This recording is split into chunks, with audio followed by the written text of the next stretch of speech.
Bonjour à toutes et à tous, bienvenue dans le podcast La Sueur. Bonjour Big Rusty, comment ça va? Salut tout le monde, ça va impeccable, salut Guillaume. Salut. Alors aujourd'hui, on s'intéresse à l'UFC en 2021 bilan, et puis 2022, peuvent-ils être rattrapés? Parce que vous allez le voir, ils ont eu des résultats assez impressionnants sur l'année écoulée, comme ça a l'air de rien. Finalement, l'UFC a battu ses propres records. On lance le générique Big Rusty? Ouais. Soit.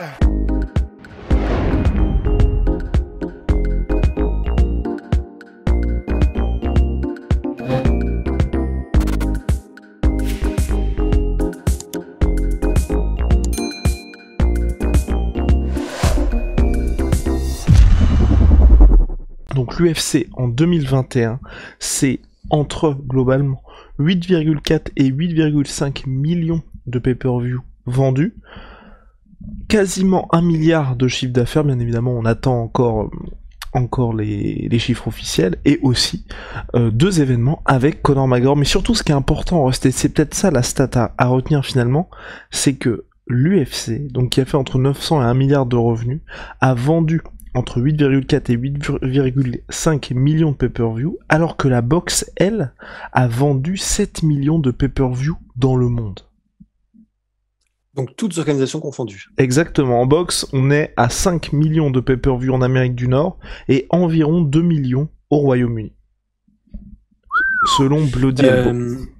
Est-ce que du coup c'est pas faussé vu qu'il y a genre des services comme DAZN où c'est pas du pay-per-view mais c'est du truc mensuel et qui ont peut-être eu des gros combats Mais dans ce cas-là, il faudra aussi prendre en compte, par exemple, si on dit que ça c'est faussé, on pourrait prendre en compte aussi le Bellator. Tu vois ce que je veux dire, où il n'y a pas le pay-per-view. Donc dans le sens où... C'est vrai. Et alors que tu vois, tu regardes l'offre en box, il y avait quand même des pay-per-view du type Mayweather sur Showtime, il y a eu toujours la Fox qui était en... Il y a eu aussi les PBC, ESPN avec Tyson Fury, donc il y a eu quand même un certain nombre de pay-per-view cette année. C'est vrai. C'est pour ça que sans faire durer le suspense, c'est clairement non. Je pense qu'en 2022, l'UFC ne sera rattrapé par personne. Et que, effectivement, en 2021, ils ont encore tout écrasé. Mais en fait, ils font ce que personne d'autre dans les sports de combat ne font de toute façon, quel que soit le sport de combat. Donc, non, effectivement, en 2022, probablement que l'UFC ne sera donc rattrapé par absolument personne. Parce que comme on le voit, c'est vraiment un monopole. Enfin, ce qu'ils font, que ce soit avec leur librairie Fight Pass qui est extrêmement fournie, enfin franchement, en fait, quand vous y allez, il y a pas vraiment d'autres alternatives égales dans le monde des sports de combat, parce que c'est vrai que quand tu vois qu'ils ont toute la librairie du Pride, du Strike Force, de Affliction même, ils ont l'ADCC, les plus gros tournois de grappling, ils ont encore quelques combats du Glory, ils ont pas mal de combats de kickboxing. C'est bon, déjà, c'est clair que voilà, on n'est pas sponsorisé, hein, mais c'est clair que déjà ils ont cet énorme avantage du Fight Pass. À côté de ça, ils ont l'UFC Apex qui leur permet de diffuser leurs propres événements et d'organiser leurs propres événements quand ils le veulent. Ils ont leur Performance Institute, donc il y en a un à Vegas, il y en a un à Shanghai, il y en a un qui sera bientôt au Mexique, où ils pourront développer leur propre centre, où ils prendront soin de leurs athlètes, ou même des athlètes viendront s'entraîner directement. C'est par exemple Francis Ngannou, il s'entraîne majoritairement aussi au Performance Institute de Las Vegas.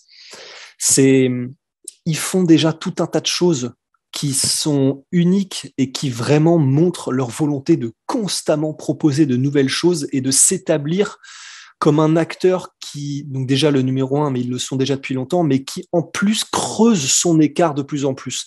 Ils ne se satisfont pas juste d'avoir des gros chiffres en pay-per-view et d'avoir du succès en termes numéraires, en termes d'événements, en termes de nombre de vues. Ils veulent aussi creuser l'écart en termes d'innovation et en termes de ce qu'ils peuvent créer comme empire, en fait.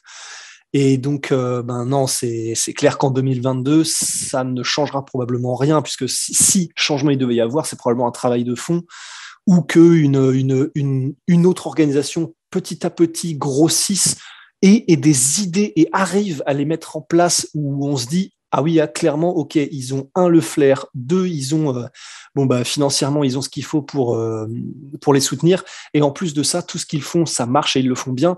Et pour l'instant, on a des organisations qui font des super trucs partout dans le monde, mais des organisations qui prennent un petit peu, comment dire, cette espèce d'essor pour vraiment offrir quelque chose d'unique. Ouais, voilà, Nick Diaz. Pour l'instant, il n'y en a pas du tout.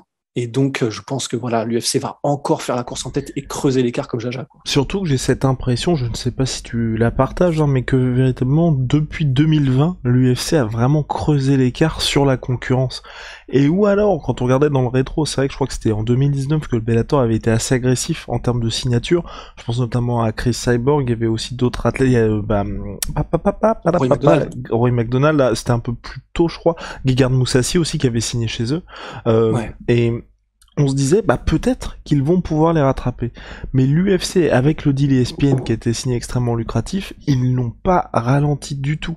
En 2020, alors pour la plupart des organisations, c'était compliqué parce qu'effectivement, il n'y avait pas la billetterie, et même l'UFC qui a réussi la véritable gageure en période de Covid, de réussir sa plus grosse année financièrement parlant, a bien évidemment battu son record l'année passée, donc en 2021, puisque le public était de nouveau présent dans les salles. Et c'est vrai que là, moi, j'ai surtout cette impression que l'UFC va peut-être même creuser l'écart et tu vois tirer un petit peu plus les bénéfices des différentes cartes qu'ils ont placées ici et là lors des 2 années précédentes. Et quand je dis ça, c'est surtout parce que là, même Dana White le disait, tu vois, aujourd'hui c'est installé à l'UFC Apex, on sait que quasiment tous les UFC Fight Night y sont, donc l'UFC est rentré un petit peu dans un train-train là avec l'UFC Fight Night, à l'UFC Apex, et surtout en plus quand vous regardez les billetteries, tout le public qui vient à l'Apex, ils payent minimum $1000. Donc là aussi, ils ont réussi. Ah ouais? Ah ouais, non, c'est colossal. En gros, quand il y avait, vache. faudrait que je regarde parce que je crois que j'avais marqué ça. Et pour Max Holloway, justement, le prix des places était à $3000, quelque chose comme ça. Quand on repartira dans une nouvelle envolée lyrique, j'essaierai de vous retrouver ça. Mais ce qui est sûr, c'est que tu vois là, ils ont un système qui est ultra rodé, ultra profitable en étant à l'Apex et en de temps en temps allant au Texas, allant en Floride, en restant à Las Vegas, mais à la T-Mobile Arena pour les pay-per-view numérotés. Et quand ils vont repartir, ils pourront refaire les choses qu'ils ont l'habitude de faire à très grande échelle. Et je pense notamment, tu vois, à la Fight Island. Aujourd'hui, ils ont réussi à faire un truc. Enfin, les gens, faut quand même qu'ils se rendent compte qu'entre octobre 2020 et janvier 2021, la Fight Island, ils ont eu Khabib et Conor McGregor, quoi. Ouais. Non, c'est complètement fou. C'est complètement fou.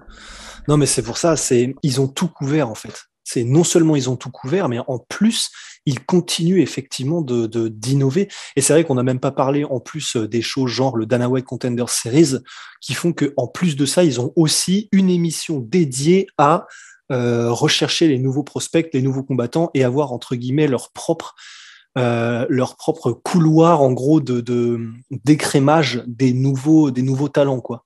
C'est c'est vraiment impressionnant. Et en fait, et surtout maintenant on se dit non seulement ça, mais vu ce qui s'est passé avec le Covid, avec le fait qu'ils ont réussi à avoir cette Fight Island et à faire ce que personne dans le monde du sport au global, dans le monde, n'avait réussi à faire en période de Covid, de crise, en fait là c'est vrai que on se dit qu'il y a vraiment rien. Si une pandémie mondiale ne les arrête pas, c'est-à-dire que rien probablement ne peut les arrêter pour le moment, quoi. Donc non, c'est juste, c'est assez impressionnant, il faut le dire, quoi. Ma seule interrogation, moi, c'est véritablement pour l'UFC Fight Pass, non, The Ultimate Fighter, tu vois, où donc cette émission-là avait été arrêtée parce que c'est vrai que si vous regardiez les audiences, elle avait baissé au fil du temps, remplacée aussi par les Dana White Contender Series, et puis surtout que aujourd'hui on a l'impression que mine de rien, ce système a été un petit peu pressé jusqu'à la moelle par l'UFC. Ouais. Moi, ma question, c'est finalement, tu vois, est-ce que le retour avec un Brian Ortega contre Volkanovski qui était clairement un 2e, 3e, 4e choix peut-être, est-ce que ça n'a pas condamné un petit peu plus The Ultimate Fighter et que là, déjà, ça n'a pas été ultra suivi, enfin si vous avez fait attention sur les réseaux sociaux, il y a pas une énorme hype autour de ça. Est-ce que tu penses qu'on est peut-être là à la fin de ce système-là, ou alors l'UFC va peut-être se dire on va mettre un gros combat pour la prochaine saison, parce qu'on le rappelle, à la base pour le retour de The Ultimate Fighter, l'UFC pensait à Masvidal contre Ousmane, et ils ont privilégié l'événement d'avril 2021 à Jacksonville pour le retour du public. Ouais, de toute façon, en fait, moi j'ai presque envie de dire, de toute façon, ils ont ce luxe de pouvoir se dire on essaye, parce que probablement que là, du coup, visiblement, les planètes, je sais pas pourquoi, mais mon petit doigt me dit que ça va s'aligner pour un Ultimate Fighter Masvidal versus Colby. Bon, ben, si c'est ça, effectivement, ce sera peut-être genre le dernier hurrah, tu vois, d'une franchise qui tend à mourir. Mais en fait, j'ai presque envie de me dire, ils ont ce luxe-là de se dire, ben, clairement, tous les indicateurs pointent vers la mort de The Ultimate Fighter, qui a eu son temps. Enfin, je veux dire, tout est un cycle, tu vois. Et bon, bah, il y a un moment effectivement où le concept s'essouffle, quel que soit le concept.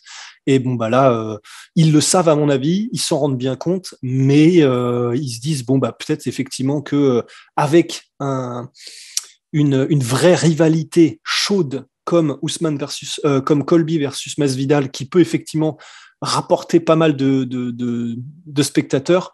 Bon, bah, même si la franchise est de toute façon promise à la mort, bon, bah, autant juste récupérer une dernière fois les fruits avant de jeter le cadavre à la mer, tu vois. Wow, ok. Non, je pense. Hein. Ok, ouais, bah pourquoi pas. Après, c'est vrai que moi je trouve personnellement que ça peut être intéressant, mais c'est vrai que tout ce qu'ils ont fait par le passé, comme tu dis là, on voit difficilement comment est-ce qu'ils pourraient faire un petit peu plus. J'ai enfin trouvé la stat Big Rusty pour l'Apex, je me permets. Donc c'est Brett Okamoto qui nous a expliqué ça, c'est que les packages, donc c'est pour assister au combat l'UFC Apex, c'est un package VIP, et donc pour le moment, donc par le passé, ce que je veux dire, c'est que les 5 événements qu'il y avait jusqu'à la fin de 2021, au moment où Brett Okamoto a écrit ça, donc le 14 octobre 2021, le prix était de 1450$ par billet. Et chaque fois, vous voyez, c'est sold out à l'UFC Apex. Et pour Max Holloway, le prix du ticket était à 3250$. Ah, j'espère qu'il y a Twix illimité au moins pour ce Putain, la vache. Mais bon, bah oui, ça se tient. Hein. Enfin, ça se tient. Ça se tient, disons, tant que ça prend et tant que ça vend, bon, bah, ils ont tort de se priver. Mais oui, effectivement. Après, bah, je me dis, pour le Ultimate Fighter, de toute façon, pour y revenir, en vrai, est-ce que tu penses que ce serait bizarre si jamais ils faisaient. En gros, ils ont même pas vraiment de calendrier régulier, mais dès qu'il y a une grosse rivalité, ils ressortent l'Ultimate Fighter du placard. En fait, c'est surtout ça, moi, qui m'intéresserait. C'est tu fais pas ça parce qu'il faut faire un The Ultimate Fighter. On se souvient à la fin. Moi, je me souviens notamment d'une saison où tu sais, ils cherchaient un contender pour Demetrius Johnson. Ouais. Et c'était, je sais plus qui avait réussi à. C'était pas le truc où il y avait que les champions. Je sais pas oui, c'était quoi, des champions, ouais, mais c'était que des champions, mais d'organisation un petit peu sombre. Et c'était, je crois, Elliott qui s'en était sorti finalement, qui avait fait un bon combat face à Demetrius Johnson, puisqu'il avait réussi enfin, il avait tenté une soumission qui était assez tight hein, finalement, mais pour s'incliner par la suite. Mais en tout cas, tu vois, tu voyais clairement, ils étaient en mode bon, alors qu'est-ce qu'on peut faire? Alors machin, les champions, les machins. Je suis entièrement d'accord avec toi. S'ils font ça, ça peut être intéressant, mais après, dans quel cadre aussi? Parce que tu vois, par exemple, il y a eu toutes ces rumeurs aussi pour un Conor McGregor Habib pour le retour de The Ultimate Fighter, mais je trouve qu'il faut aussi que t'aies une histoire derrière tout ça et pas juste Conor qui vient coacher des types qu'il connaît pas, et exactement la même chose pour Habib, tu vois. Un truc où soit que ce soit leurs deux teams qui s'affrontent, enfin faire quelque chose où au-delà de l'affiche et au-delà de l'affiche qui peut être intéressante, tu as un thème qui fasse que le combattant est quand même investi là-dedans, parce que moi c'est toujours ce que j'ai un petit peu reproché mine à The Ultimate Fighter, c'est que t'avais pas, rares exceptions près bien évidemment, tu vois, une vraie attache entre le coach et les combattants, tu vois. On savait que bon, bah forcément au fil des semaines, au fil des épisodes, ils se lient d'amitié, ou il peut y avoir un vrai lien qui se crée entre les gens, mais s'ils font tous partie de la même team ou qu'ils représentent le même pays, quelque chose comme ça, en plus du combat qui arrive, ça peut être quelque chose d'assez bien, je pense. Après, en soi, il l'avait fait, ils avaient fait la team Black Zion versus ATT, et puis il faisait aussi des toughs genre Australie versus Angleterre, ou je sais pas trop quoi.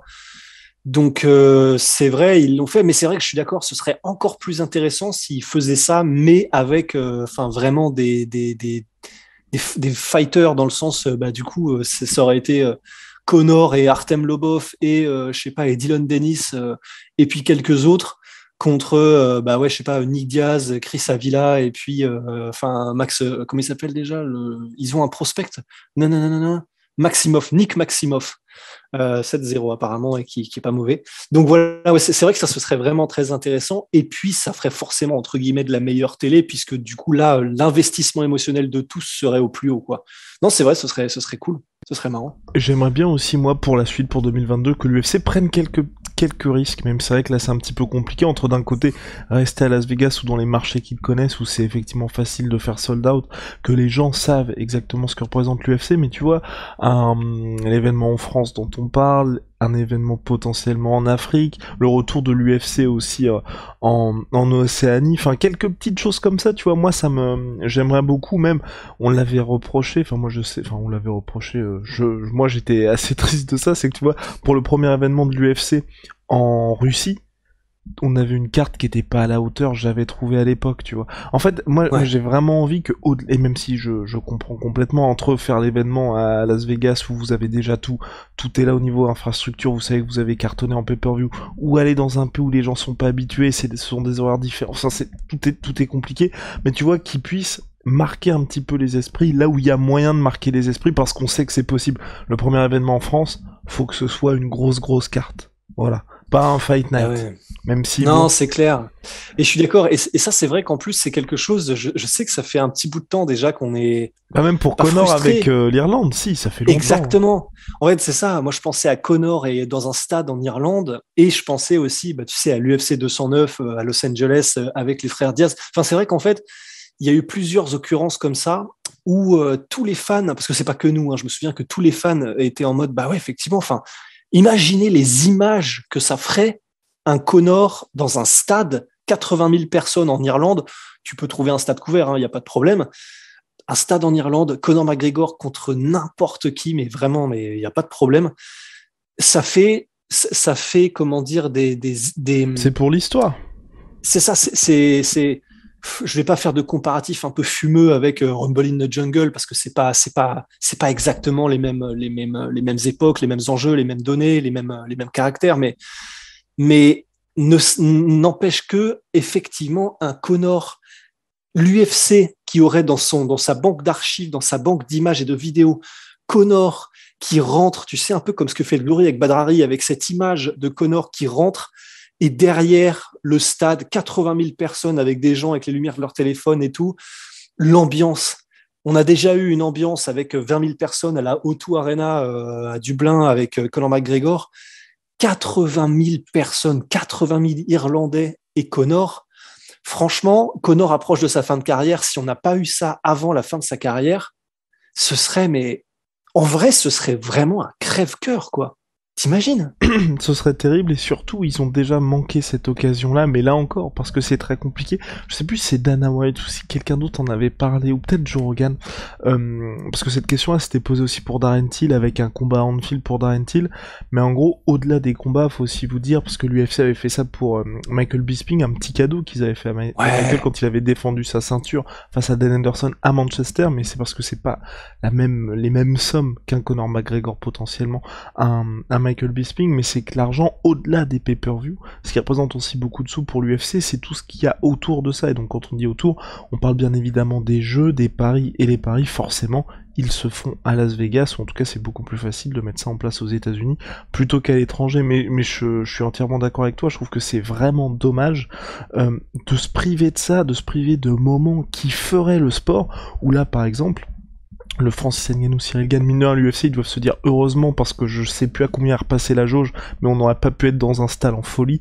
Donc ils ont bien fait de faire ça à Los Angeles, mais tu vois, ça fait partie de ces petits moments où on en parle toujours pour Cyril Gane contre Francis Ngannou, dont vous allez dire que je radote, mais c'est vrai que il est extrêmement important pour nous, pour us, pour moi, pour le MMA français, au global et pour tous les fans qui sont dans l'Hexagone et pour vous qui écoutez le podcast La Sueur, mais pour les Américains, il l'est beaucoup moins ce combat-là, et donc l'UFC se prive, tu vois, de potentiellement, par exemple, Robert Whittaker contre Israel Adesanya, ils ont fait le choix de le faire en Australie, ça a battu le record d'affluence all-time de l'UFC, tout événement confondu, et c'est vraiment un événement de légende en Océanie. Là, la revanche qui va avoir lieu à Las Vegas, ça va être important, mais ça n'aura pas du tout la même résonance dans l'histoire, on va dire, du sport. Et l'UFC pourra pas dire, bon bah, là on a marqué l'histoire, regardez, tous les événements avec Georges Saint-Pierre, c'est pas pour rien. Après, il y avait cette proximité géographique, bien évidemment, mais c'est pas pour rien qu'il faisait ça à chaque fois au Canada pour GSP. Parce qu'il savait qu'une fois par an, c'était un peu le cadeau de l'UFC au Canada, il faisait sold out pour GSP. Ça lui a aussi permis de s'établir en tant que superstar, parce qu'à chaque fois, c'était le Center Bell, il faisait sold out là-bas. Ouais, non, c'est clair. C'est clair. Et effectivement, je sais pas si on peut avoir espoir, en fait, parce que il est donc visiblement clair que leur stratégie n'inclut pas ce genre de choses. Donc, en fait, on en parle, mais si dans ces 5 dernières années, ils ont été très frileux par rapport à ça, c'est que donc leur stratégie globale n'inclut pas ce genre de, entre guillemets, ce qui serait des bonus pour les fans. Et ça, c'est uniquement pour les fans, bien entendu. Hein. L'UFC n'en tire pas particulièrement profit. Là, si vous nous dites, oui, mais la Fight Island, c'est parce que le gouvernement local propose des sommes d'argent ultra importantes pour couvrir l'événement et pour que l'UFC vienne. Il y a même un partenariat, je crois que c'était sur 5 ans, qui a été signé lors du retour de l'UFC sur la Fight Island, à Abu Dhabi. Et donc, ce qui fait que l'UFC a tout intérêt à venir là-bas parce qu'il couvre, je sais plus exactement quelles sont les sommes, mais en tout cas, c'est ce qui fait que c'est hautement profitable à l'organisation.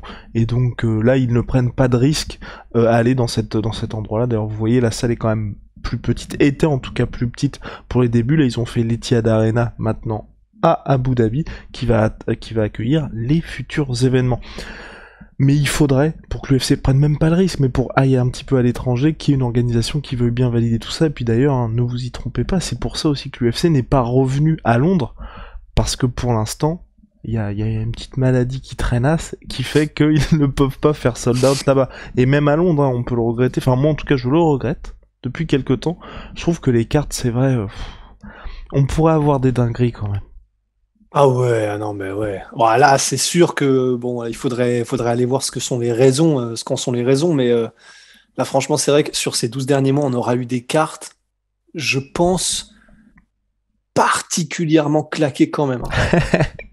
Ouais. En vrai, hein, bah, pour l'UFC. T'as un combat qui est très très bien, et le reste, c'est vrai que c'est... Mais là aussi... Et encore, hein, les Fight Night, je sais pas si tu te souviens, tu sais, on a eu des headliners, on a eu des combats... Du Mont-Lad. De quoi? Voilà. Dumont-Lad. Donc, Nora Dumont, Aspenlad. Exactement, c'est ça. C'est un combat qui vraiment, littéralement, probablement aurait... Voilà, s'il était en ouverture d'événements sur un bon UFC, ça choquerait personne. Et là, c'était le main event. C'est vraiment parce qu'il fallait que ce week-end-là, il y ait un UFC, c'était prévu. Mais ouais, effectivement.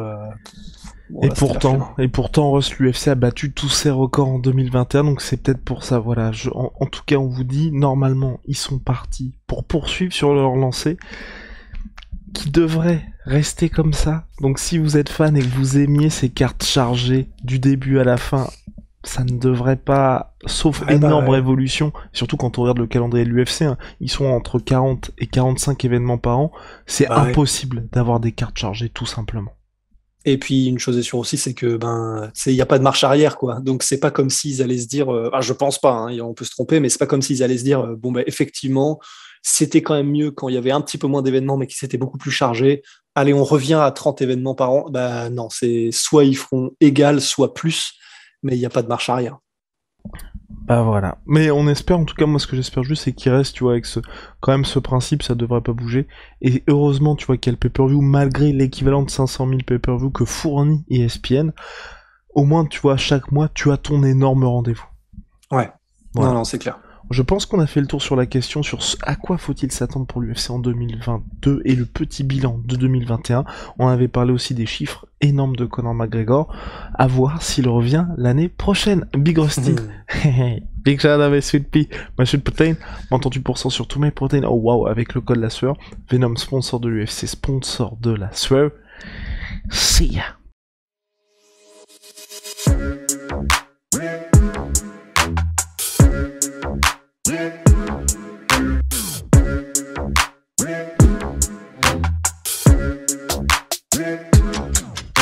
I'm fucking coming for you!